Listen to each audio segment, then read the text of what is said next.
Bonjour chers internautes fidèles abonnés de Saint-Louis Online, bienvenue dans ce flash d'informations que vous est présenté par Mariam Socé. Une situation inhabituelle a suscité de vives réactions auprès de nombreux Sénégalais. La rencontre de la coalition Benno Bokk Yakaar pour la désignation de son candidat à la présidentielle de 2024 a été diffusée en direct sur la chaîne nationale, ce qui a surpris plus de dons. Les Sénégalais ont ainsi été confrontés à une campagne électorale anticipée où ils ont été contraints de découvrir le candidat de la mouvance présidentielle. Cette situation a soulevé des questions d'éthique et de principe. La RTS, en diffusant cette désignation, s'engage implicitement à faire de même pour toutes les cérémonies d'investiture des candidats à la présidentielle. La question qui se pose alors est sur quelle base et selon quel principe cette décision a-t-elle été prise? Parallèlement, la plateforme F24, qui regroupe des forces de la société civile et de l'opposition, s'est vue interdire sa manifestation pacifique prévue le vendredi 8 septembre à la place de la Nation par le préfet. Le ministre des collectivités territoriales Mamadou Talla a salué le choix cohérent et judicieux du président Macky Sall sur Amadou Ba pour défendre les chances de Benno Bokk Yakaar. Il donne ses raisons dans une note que Seneweb publie en intégralité. Le premier ministre Amadou Ba a été choisi par son excellence M.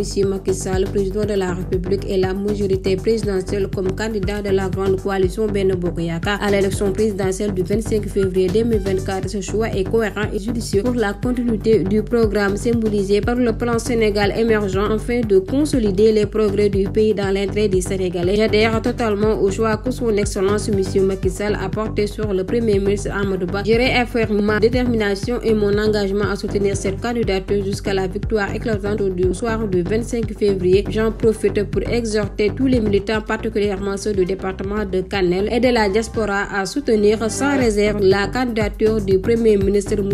Amadou Ba pour une victoire dès le premier tour. Toujours dans ce même sillage, les femmes de la coalition Benno Bokk Yakaar soutiennent la candidature de notre camarade premier ministre M.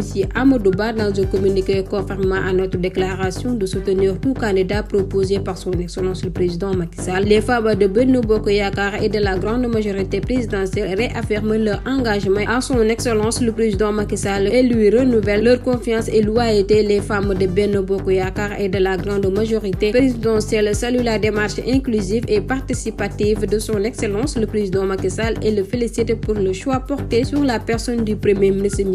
Amadou Ba pour être le candidat de notre coalition à l'élection présidentielle du février 2024. Maintenant que le président Macky Sall tient enfin son candidat à 4 mois de la campagne électorale, la présidente informe qu'il est urgent de confronter les idées, les programmes et les pratiques de ceux et celles qui prétendent diriger notre pays. C'est dans ce sens qu'Aminata Touré propose sans délai un débat avec le premier ministre Amadou Ba, candidat de Benno Bokk Yakaar. Débat politique à organiser par la presse sénégalaise avec invitation de la presse internationale venant de moi-même, ancien premier ministre et candidate à l'élection de 2024. Une telle invitée ne saurait être refusée par le candidat du régime en place. Je suis immédiatement disponible, dira Aminata Touré, qui invite la presse à contribuer à faire de l'élection présidentielle 2024 au choix de programme et d'éthique parmi tous les candidats déclarés. Et voilà, c'est tout pour ce flash d'informations. Continuez à liker et à vous abonner sur ce. Portez-vous bien.